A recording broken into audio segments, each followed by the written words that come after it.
आदिम तीर्थंकर प्रभु आदिनाथ मुनिनाथ, आदि व्याधि अग्र अग्र मिटे तुम पद में मम मात।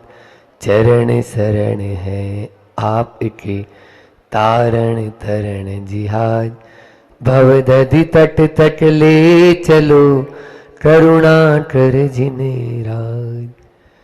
जो विद्यादि सागर सुधी है गुरु है हितेशी, शुद्धात्म में निरत नित्य हितोपदेशी।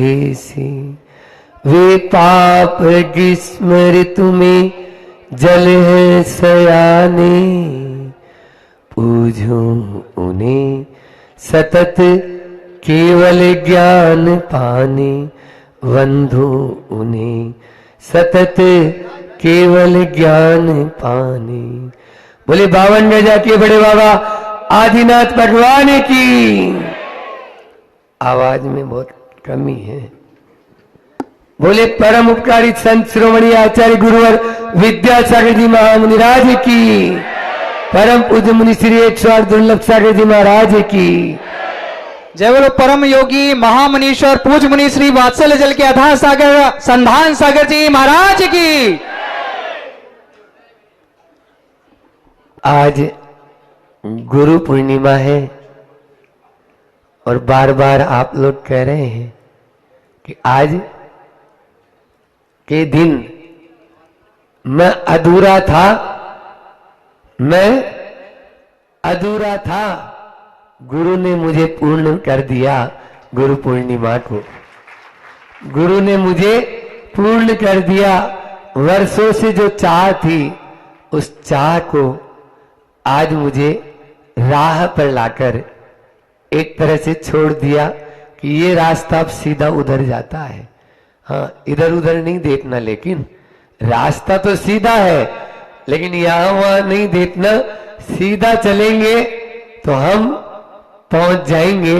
निश्चित रूप से बड़भागी होते हैं जो इस प्रकार से सामान्य को, यदि दुख परिमोक्षम, तो सामान्य को अंगीकार करो।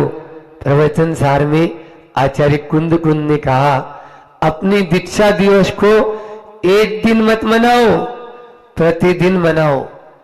तुम्हारा जी प्रतिदिन ही ऐसे ही किया करें। हाँ, आप लोग करो, हमारा तो दीक्षा दिवस प्रतिदिन है।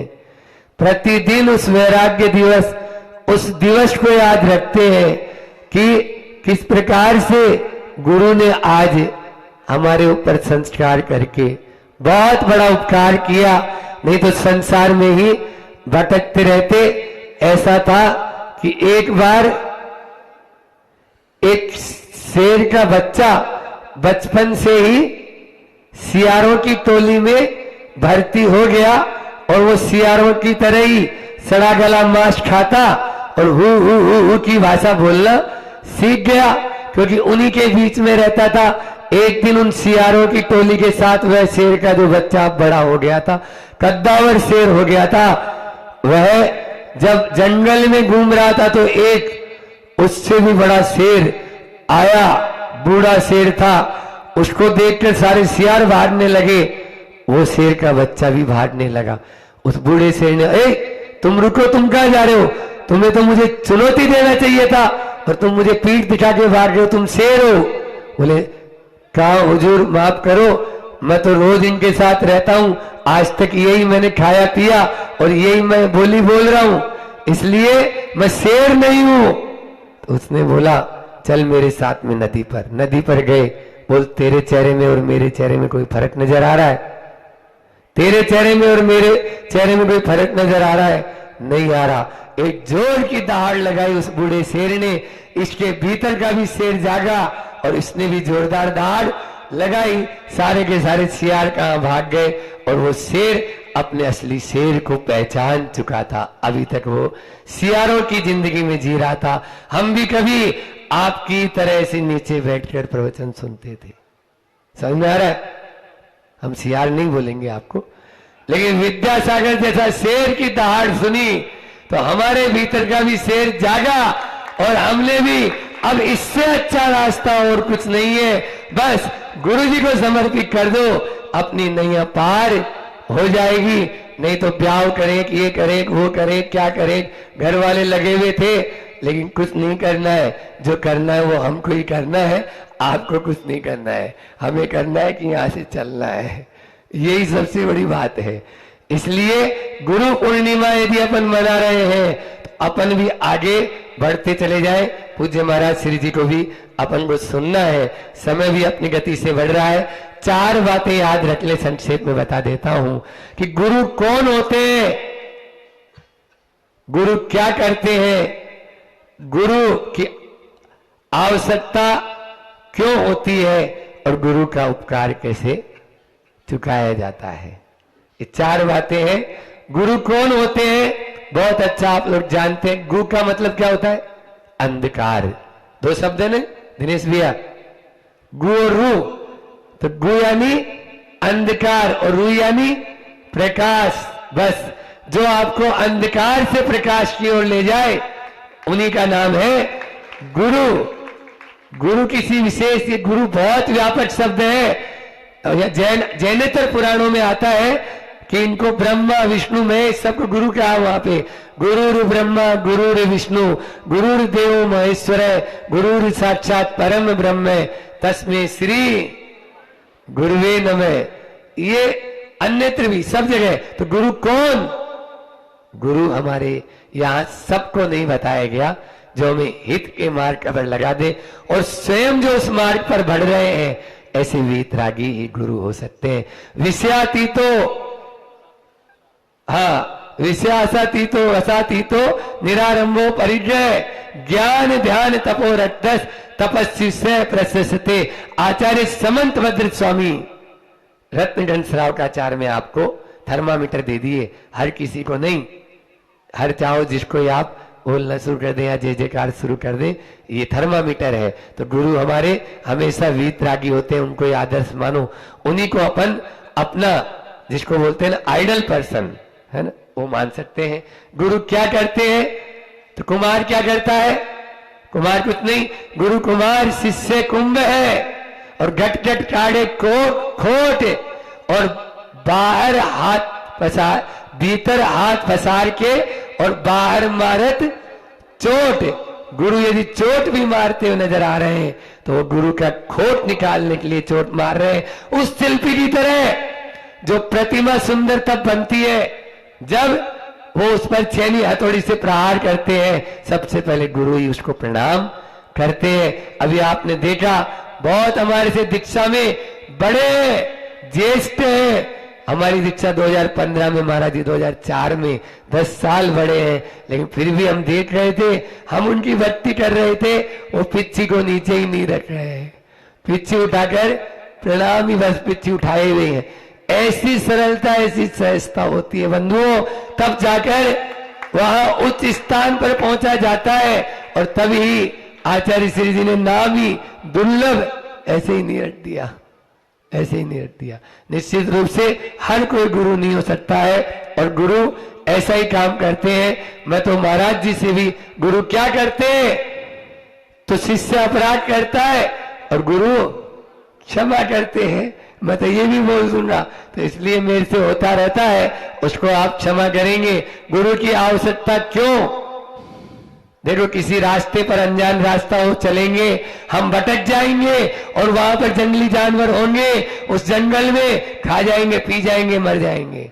लेकिन कहानी अभी नहीं सुना रहे, हमारे पास समय भी नहीं है, लेकिन कोई यदि उस रास्ते पर जा रहा है, अपन को मिल गया, मैं उधर गया था और उस अमुक गांव में जाना है, अपन तुरंत उसके साथ हो जाएंगे, वो सही पगडंडी पकड़ा देगा और सही समय पर आपको सही गांव में छोड़ देगा। बस गुरु मार्गदर्शक का काम करते हैं और गुरु का उपकार कैसे चुका सकते हैं, हम उनके उपकार कभी भी उड़ीन नहीं हो सकते हैं। लेकिन इतना ही है, आचार्य श्री जी के मुझ से कई बार सुना है कि जैसे संतान होती है वो पालने में रहता है, पालने में रहता है तो सुरक्षित रहता है, बस गुरु की आज्ञा पालने में ही हमारा भी भविष्य है और गुरु का भी ये उपकार चुका सकते हैं, और कोई भी हमारे पास में नहीं।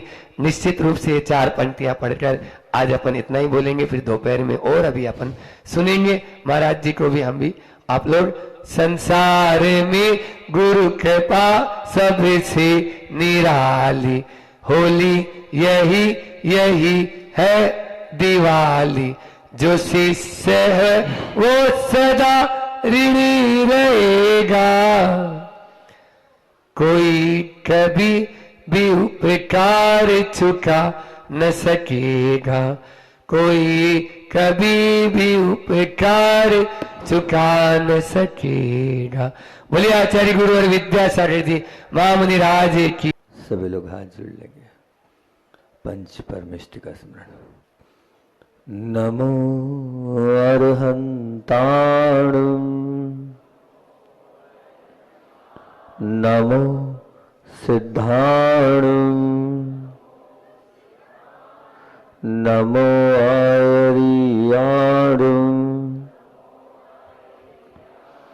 नमो वज्रायाणं, नमो लोय सवसाहुणं, गुरुवः पान्तो नित्यं ध्यानस्ति योगिना, काम दाम मोक्षदम से ओंकाराय नमो नमः।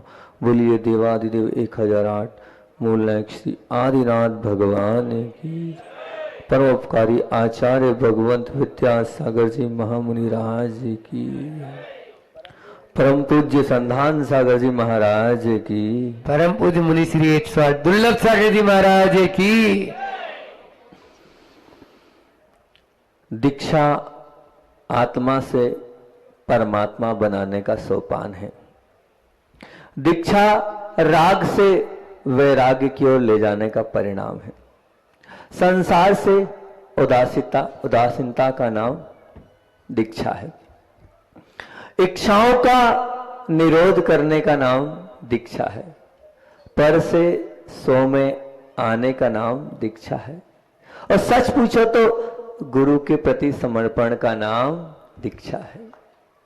रूप से स्वरूप की ओर आने का नाम दीक्षा है।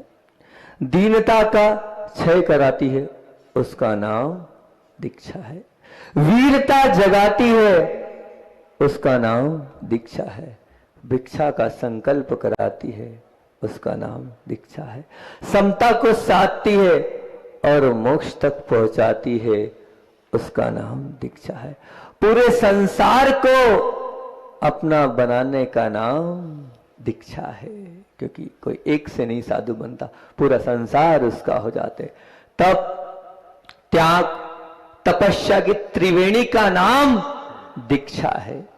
सरलता, सहजता और समता की त्रिकोणी श्रृंखला का नाम, त्रिवेणी का नाम दीक्षा है। उदासीनता को दहन करने का नाम दीक्षा है। ये दीक्षा है। इस दीक्षा को लेने के बाद साधु मोक्ष मार्ग पर बढ़ता है। और रत्नत्रय की पूर्णता कब होती है? दीक्षा लेने के पश्चात ही रत्नत्रय की पूर्णता होती है। आचार्य कुंद कुंद भगवान ने अपने ग्रंथों में उनकी प्रिय गाथा है, और वो प्रिय गाथा अनेक जगह उन्होंने लिखी। सम सत्व बद्ध भग्गो समसो दुखो प्रशंसनिंदि सम्मोह समलोट कंचनो पुनः जीवित मरणे समो समनो। क्या कहते हैं यहाँ पर? श्रवण कौन होता है? श्रवण उसे कहते हैं जो शत्रु में भी और कुटुंब में भी समान भाव को रखता है, वो श्रवण होता है। वो क्या, सुख में भी और दुख में भी जिसके समान भाव होते हैं, वो श्रवण होता है। प्रशंसा में भी और निंदा में भी वो समान भाव रखता है, वो समन होता है। लोहा में और सोना में भी जो समता भाव रखता है, वो श्रवण होता है। जीवन में भी और मरण में भी समता रखने वाला जो साधु होता है, वो श्रवण होता है। ऐसी अनेक बातें आचार्य भगवंत के माध्यम से अनेकों बार मिलती है। अब एक बार अष्टपाहुड़ ग्रंथ का, क्योंकि आज गुरु पूर्णिमा है और गुरु ने जो बताया है, गुरु जी ने सिखाया है, गुरु जी ने हमें बार बार पिलाया है, कुछ बातें वो आपके सामने रखता हूँ। एक बार अष्टपाहुड़ ग्रंथ का स्वाध्याय चल रहा था, उस स्वाध्याय में एक गाथा आई, और जब कुछ अच्छी चीज आती है तो आचार्य भगवान का चेहरा अलग ही चमक जाता है। उनको लगता है कि बहुत कुछ मिल गया। जैसे ही वो 108 नंबर की कारिका आई, उस कारिका को आचार्य श्री ने बड़े भक्ति से करा और बहुत अच्छे से बोला, एक बार और इसका रिवीजन करो। वो गाथा आपके सामने रखता हूं। दिक्खा कालाह्यम भावे ही अविरन विशुद्धो उत्तम बोहि निमित्तम असार संसार मुनियम। मतलब क्या, इसकी व्याख्या करते हुए आचार्य श्री कहते हैं, कब से इस गाथा का इंतजार कर रहा था मैं। क्या हमने दीक्षा ली है तो दीक्षा के बारे में स्मरण तो करो, काहे के लिए हमने दीक्षा ली है। बहुत दिनों की ये जो दीक्षा ली है ये किससे लिए, क्या उद्देश्य है। दिक्खा कालेम भावे में अविरन दर्शन विशुद्ध। हमने अपने सम्यक दर्शन को दृढ़ करने के लिए दीक्षा ली है। हमने अपने पंचेंद्रियों के विषय को छोड़कर ये संकल्प दीक्षा लिया अपने कल्याण के लिए, और अपने परिग्रह को किस लिए छोड़ा है उसमें हमें देखना है। अर्थात अपने आप का वो जो दीक्षा का काल है, वो दीक्षा का काल महत्वपूर्ण है। बार बार महाराज जी जो बात बोल रहे थे ना कि ये दीक्षा में बड़े हैं, दीक्षा में चिर दीक्षित है, ज्येष्ठ हैं, ये सब अहंकार को बढ़ाने वाली और व्यर्थ की बातें।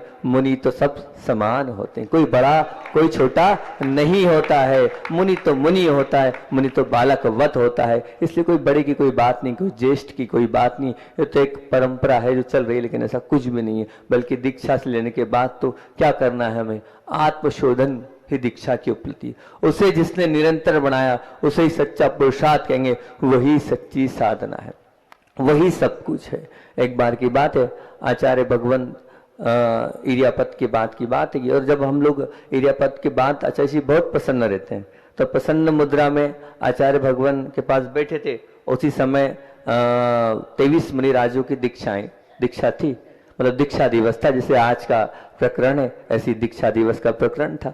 तो अब हम लोग तो बिल्कुल बालकवत आचार्य जी के सामने हो जाते हैं, और फिर हमने वहां पर सभी महाराज लोगों ने कहा कि आचार्य श्री जी दीक्षा दिवस तो मनाया जाना चाहिए, आप दीक्षा दिवस क्यों नहीं मनाते हो।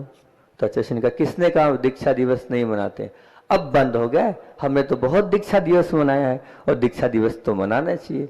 गुरु के उपकारों का तो वहां वर्णन होना चाहिए। हम मना क्या कर रहे दीक्षा दिवस, हमारा तो पूरा आशीर्वाद है। आप लोग दीक्षा दिवस खूब धूमधाम से बनाओ और अच्छे से बनाओ, बहुत अच्छी बात है। हम तो इतना ही कह रहे हैं, उन्होंने इतनी सी बात बोल दी बीच में, पर ध्यान रखना जी, दीक्षा दिवस मना तो रहे हो, लेकिन दीक्षा दिवस मनाने के पहले आप इतना ध्यान रखना। क्या ध्यान रखना कि आप साल भर हो गया ना आपको, जी हाँ साल भर हो गया, साल भर में आपने क्या अनुभूति की, कितना तप किया, कितने कर्मों की निर्जरा करी।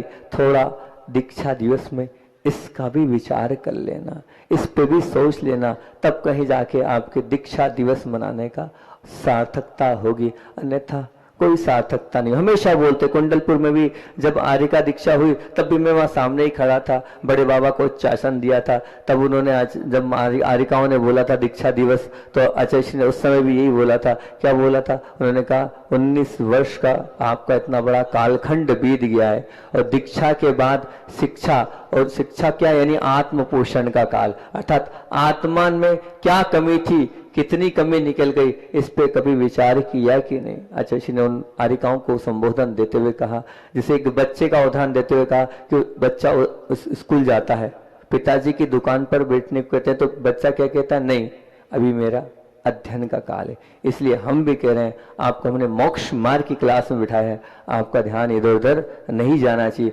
मोक्ष मार्ग में आपको बढ़ना चाहिए। ऐसी अच्छी अच्छी बातें पूज्य गुरुदेव हम लोगों को बताते हुए हमारे व्रतों में और आगे और दृढ़ बनाने के लिए, हमारे कर्तव्य, हमारे उद्देश्य, हमारे लक्ष्य को और अच्छे से केंद्रित कराने के लिए हमेशा उद्बोधन देते रहते थे। उनकी चर्या और उनकी चर्चा से ही हमें बहुत कुछ सीखने को मिला है और बहुत कुछ बताने को। जब हमारी दीक्षा दिवस था तो हम आचार्य श्री के पास हर वर्ष जाते थे कि आचार्य श्री जी कुछ ना कुछ तो आप हमें बताओ, कुछ ना कुछ तो आप हमें सिखाओ। हर बार कुछ ना कुछ उनसे मिलता था। एक बार जब दीक्षा दिवस पे गए तो उन्होंने कहा, आचार्य श्री कोई सूत्र दो।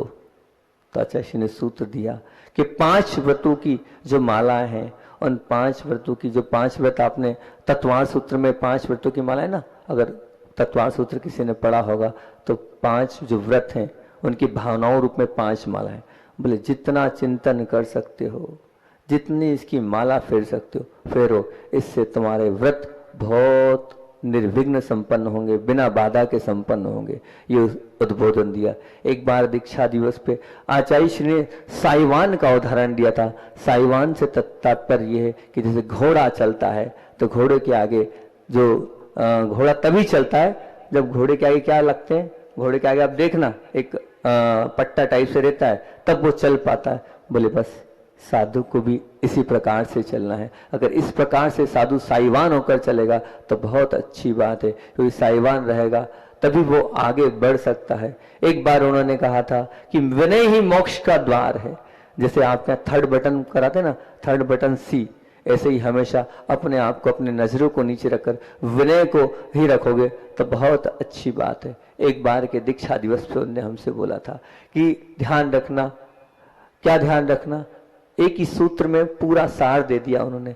जानने, देखने, बोलने, सोचने और करने के पहले हमारा लक्ष्य जो मोक्ष मार्ग है उसकी पूर्ति हो रही कि नहीं ये देखना। हम क्या जान रहे हैं, हम क्या देख रहे हैं, हम क्या बोल रहे हैं, हम क्या सोच रहे हैं और हम क्या कर रहे हैं, हमारे उसमें उसकी मोक्ष मार्ग की पूर्ति हो रही कि नहीं। अगर हमारा मोक्ष मार्ग लक्ष्य को मिल रहा है तो हमारा वो जानना, देखना, बोलना, सोचना सब कुछ सार्थक है, अन्यथा कोई सार्थकता नहीं। जब हमारे भगवान नहीं देखते हैं तो हम क्यों देखें, जब हमारे भगवान नहीं देखते हैं तो हम क्यों देखें। क्योंकि जैसे विद्युत का प्रयोग जब उपयोग होता है तभी करते हैं ना, विद्युत का प्रयोग हमेशा तो नहीं करते। ऐसे हमारी आंखों का प्रयोग हम हमेशा क्यों करते हैं। आप सुन रहे हो तो देखने की क्या जरूरत है, उपयोग 2 जगह क्यों, एक ही जगह रखो। अच्छा श्री बार बार बोलते हैं पंचेंद्रिय मुंडा, अर्थात क्या, अपनी 5 इंद्रियों का आप मुंडन करो, 5 इंद्रियों को आप अपने संवर और निर्जरा का कारण मानो और उन्हें जितना आप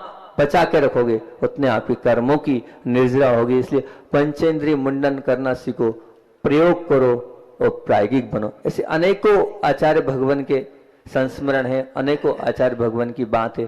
पर आज दीक्षा दिवस है और किसका दीक्षा दिवस है, पूज्य संधान सागर जी महाराज जी का। तो एक बार जयकारा बोल दो, पूज्य संधान सागर जी महाराज की। समय अधिक हो रहा है इसलिए यहीं तक रखते। पूज्य संधान सागर जी महाराज जी के मैं सबसे पुण्यशाली व्यक्तित्व मानता हूं, मुझसे भी ज्यादा पुण्यशाली व्यक्तित्व अगर मैं मानता हूं तो संधान सागर जी को मानता हूं। क्यों मैं मानता हूं संधान सागर जी महाराज जी को दीक्षित, क्योंकि मैं मानता हूं ये वो व्यक्तित्व है, ये वो व्यक्तित्व है जिसने कली काल के तीर्थंकर स्वरूप आचार्य भगवंत विद्यासागर जी को भी सोचने पे मजबूर कर दिया था। क्योंकि कभी किसी के निमित्त से दीक्षा नहीं हुई है, कभी किसी के निमित्त से दीक्षा नहीं हुई, लेकिन इनकी दीक्षा इन्हीं के निमित्त से हुई थी और स्पेशल इनके लिए दीक्षा दी गई थी। और इनके साथ साथ फिर 2 भाई और जुड़ गए थे जो कि मामा भांजे के नाम से वहीं के वहीं महाराजपुर बीना बारक हैं, पूज्य संस्कार सागर जी और पूज्य ओंकार सागर जी। आज हम उनको भी जयकार ले लेते हैं। बोलो पूज्य संस्कार सागर जी महाराज की, पूज्य ओंकार सागर जी महाराज की जय। वो तो रेल के डिब्बे थे, इंजन तो ये थे, इंजन तो ये थे। दीक्षा देनी नहीं थी लेकिन इनके पुण्य से दीक्षा मिली। तो बताओ हमारा तो कोई पुण्य है ही नहीं, हमारे लिए दीक्षा नहीं, हमारे साथ तो 25-24 दीक्षा थी, 24 लोगों का पुण्य था। लेकिन इन्होंने गुरु पूर्णिमा में अपने गुरु को इस प्रकार से सम्मोहित किया कि आचार्य श्री को मानना पड़ा और गुरु पूर्णिमा को दीक्षा देनी पड़ी। तो बताओ सबसे पुण्यशाली जीव है कि नहीं, है ना।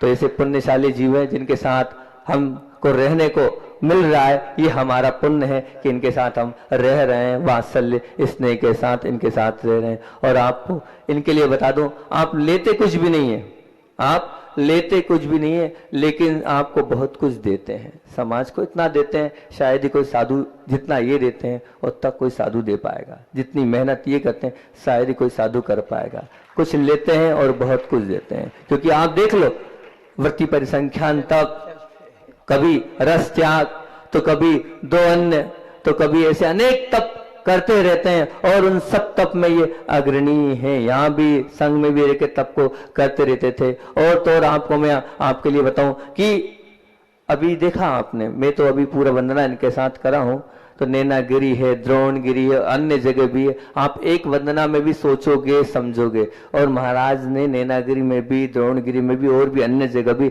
एक दिन में 2-2 वंदना करी। इतनी भक्ति, इतनी शक्ति इनकी आत्मा में है। ये तो ये जाने कैसे इनका भगवान से इतना कांटेक्ट है कि इतनी सब कुछ ये कर लेते हैं, 2-2 वंदना कर लेते हैं। और अगर हम कहें तो पूज्य गुरुदेव के प्रति समर्पण तो सबका है। पूज्य गुरुदेव के प्रति हमारा भी है, आपका भी, और जो गुरुदेव के भक्त हैं उनका भी समर्पण है। पर मैं मानता हूं इनका समर्पण हमसे भी ज्यादा है। इसलिए ज्यादा है कि गुरु की वाणी को अगर इकट्ठा करने का कोई प्रयास किया है तो संधान सागर जी महाराज जी ने किया है, मानना पड़ेगा। पूरी आज जितना 50 साल में गुरुजी ने बोला है, जो साहित्य है गुरुजी का, एक एक बात को इकट्ठा महाराज जी ने अपनी मेहनत से किया है। और आप चाहोगे जिस दिन का प्रवचन चाहिए उस दिन की वाणी महाराज जी आपको आज दे सकते हैं, अभी दे सकते हैं। ये समर्पण है, इसको समर्पण कहते हैं। जयकारा लगाने का नाम समर्पण नहीं है, ये सच्चा समर्पण है कि गुरु की इस वाणी को इन्होंने अनेक आने वाले इतिहास के लिए वो स्थायी बना दिया। इसको मैं समर्पण कहूंगा। अपने शरीर में तो इतना कहता हूं कि अपने शरीर को मशीन से भी ज्यादा, जो मशीन होती है ना, वो मशीन एक काम करेगी, ज्यादा काम नहीं करेगी आपकी कोई भी मशीन, कोई भी कंप्यूटर। वो मशीन एक काम कर सकता है, लेकिन आप देखना कि एक समय में अनेक कार्य कर लेते हैं, अनेक कार्य कर लेते हैं एक ही बार में, इधर भी उधर भी, इधर भी उधर भी। जो इनके साथ रहता है वो बेचारा परेशान हो जाता है। कल की बात देख लो, अब कल क्या चल रहा था, कल इधर विधान भी चल रहा है, दूसरा उपवास। क्योंकि हमेशा महाराज जी जो है शुरू से देखते आ रहा हूं 7-8 साल से, जो स्थापना करते हैं बेले के साथ ही करते हैं। तो अब कल का उपवास, हमने कहा महाराज जी आप मत बोलो। नहीं महाराज जी, मंत्रों को तो बोलना ही हैगा, मंत्रों को तो मैं बोलूंगा ही बोलूंगा। अब इधर मंत्र भी बोल रहे हैं, उधर वो चतुर्मास के जो आप लोगों का वो करना है कि किस दिन कौन सा विधान करना है, उसकी तैयारी भी चल रही है। इधर वो भी चल रहा है, उधर कोई भी आ रहा है, एक साथ तीनों काम। हमारे बस का नहीं है, ये इनके ही बस का है। यही वो कर सकते हैं, अभी एक साथ सब कर लेते हैं। तो बताओ मशीन आपकी कर सकती है क्या? बिल्कुल नहीं कर सकती मशीन। ये मशीन से भी बढ़कर है, क्योंकि ये आचार्य श्री जी की मशीन है, तो बढ़कर होगी ही। ध्यान में भी आप पीछे नहीं रहते हैं, घंटों में एक ही आसन में आप ध्यान लगा लेते हैं। अनेक बार 24 घंटे 48 घंटे के आपने ध्यान लगाए। और ध्यान के साथ साथ समय का मैनेजमेंट, समय मैनेजमेंट में आपको अगर मान लो कहीं कुछ समझना हो तो समय मैनेजमेंट में आप ये गुरु हैं ये मान के चलना, कम समय में कैसे काम कराना है। जो काम महीनों के वो घंटों में, जो घंटों के मिनटों में, जो मिनटों के सेकंडों में करने की ताकत अगर किसी के पास है तो वह संधान सागर जी के पास। ऐसा मैं तो ये कहता हूं कि दृढ़ संकल्प के सामने, जो दृढ़ संकल्प के सामने नदी को भी झुकना पड़े, ऐसी इनकी संकल्प शक्ति है। अपनी संकल्प शक्ति के सामने से हर कार्य को ये कह सकते हैं। तो इनके ऊपर मैं तो एक लाइन बोलता हूं कि सागर से गहरे, सागर से गहरे और हिमालय से ऊंचे, इन्हें कौन रोके, इन्हें कौन बांधे। इन्हें ना कोई रोक सकता है, इन्हें ना कोई बांध सकता है, क्योंकि ये सागर से गहरे हैं और हिमालय से ऊंचे हैं। और ये भी देखा है मैंने कि वैयावृत्ति का अगर हम बोलें तो सदैव वैयावृत्ति के क्षेत्र में आप अग्रणी रहते हैं। ये सभी साधुओं की तो करते हैं, लेकिन सावकों के प्रति भी करुणा भाव रखते हैं। और हमेशा असत्य कोई बात नहीं, चाहे शिविर हो, चाहे विधान हो, चाहे स्थापना का कार्यक्रम, जो भव्यता दिखती है वो सब भव्यता में पूरी मेहनत महाराज जी की रहती है। और महाराज जी उसमें लगे रहते हैं और करते रहते हैं, मानना पड़ेगा उनके। ये तन से भले ही अस्वस्थ रहते हो, मैंने देखा तन से कई बार अस्वस्थ हो जाते हैं, परंतु इनको मैंने कभी मन से अस्वस्थ नहीं देखा। तन एक अलग चीज होती है और मन एक अलग वस्तु होती है। अनेक गुणों से संपन्न ऐसे हमारे महाराज है। हमारी भावना तो इस प्रकार है कि संधान करते हुए, ये साधना करते हुए, ये जल्दी से आज हम दीक्षा दिवस मना रहे, इनका दीक्षा कल्याणक मनाए। बहुत ये हमारी भावना है सबकी। तब त्याग, संयम और आराधना में संधान करने वाले ऐसे संधान सागर जी महाराज की चरण शरण है, चरण शरण है आपके, तारण तरण जिहार, भवदधि तट तट ले चलो, करुणा कर जिनेरा। बोलिए 52 गजा के बड़े बाबा आदिम तीर्थंकर आदिनाथ भगवान की, परम उपकारी संत शिरोमणि आचार्य गुरुवर विद्यासागर जी महामुनि राज की जय हो। गुरु पूर्णिमा महामहोत्सव की, परम पूज्य मुनि श्री 108 दुर्लभ सागर जी महाराज की, परम पूज्य मुनि महर्षि संधान सागर जी महाराज की। बंधुओं,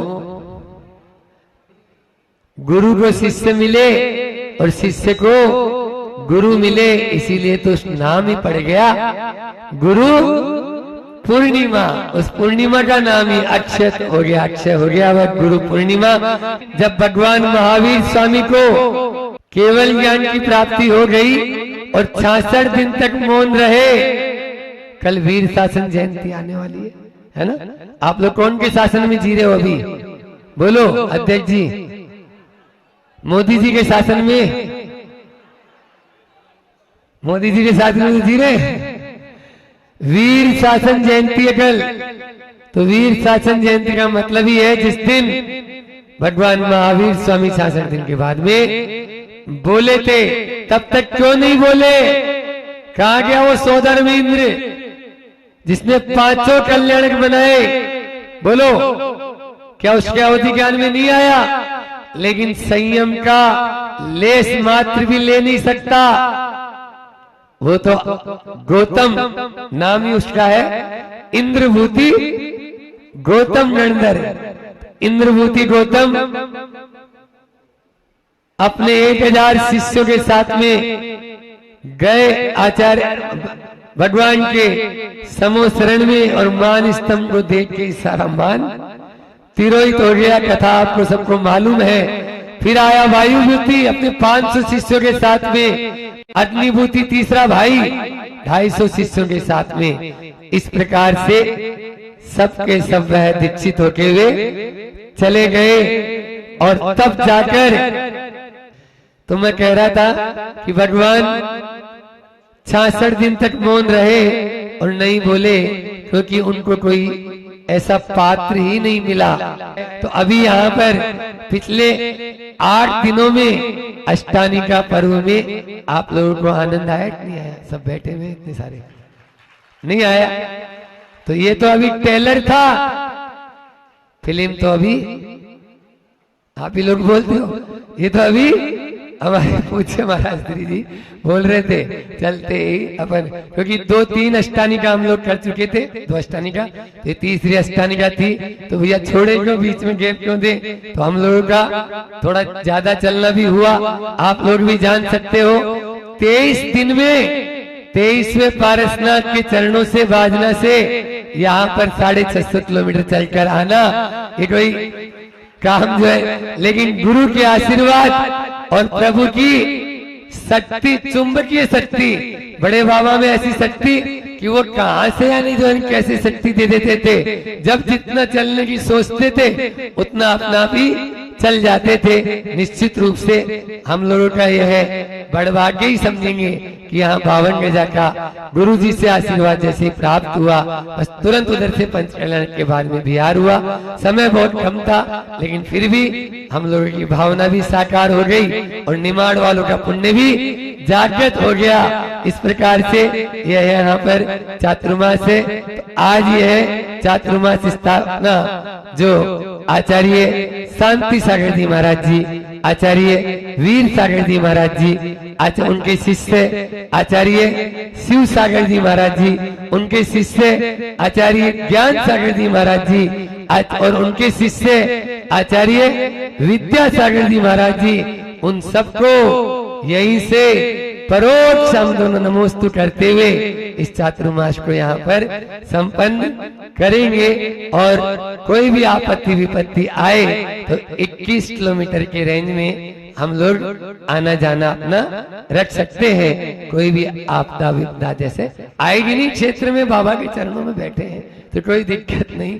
लेकिन फिर भी जो आगम परंपरा है, मूलाचार की परंपरा है, उसी के अनुसार अपन को चलना है। तो अभी जैसे मैं बोल रहा था कि यह 8 दिन की आराधना केवल 8 दिन में ही समट कर नहीं रह जाए। यह चातुर्मास साधना का भी रहेगा और आराधना का भी रहेगा। 52 गज की वह प्रतिमा, 52 गजा के वह भगवान विराजमान हो तो कहना ही क्या।